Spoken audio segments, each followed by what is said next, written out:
Hello, on the screen is a summary of what I will go over in this video. Make sure to watch to the end so you don't miss anything. Step 1. Grab your Subway receipt immediately after your purchase. You'll want to do this while the transaction is still fresh because you have a limited window to redeem your points. Make sure the receipt is legible and shows your order details clearly. Step 2. Open the official Subway app or visit their website at rewards.subway.com. If you don't have the app yet, download it from your phone's app store. Create an account or log in with your existing credentials to access your rewards dashboard. Step 3. Look for the option to add points from your receipt, usually labeled as Enter Receipt or Redeem Receipt Code. You'll see a prompt asking for your receipt information.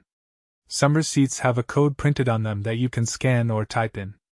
Step 4. Enter the receipt code or scan the barcode using your phone's camera. The app will automatically process your purchase and add the corresponding points to your account. If you're having trouble, double-check that you're entering the numbers correctly. Step 5. Verify that your points have been added to your balance. Check your rewards dashboard to see your updated total. Once you've accumulated enough points, you can redeem them for free food items, discounts, or special offers at Subway locations nationwide.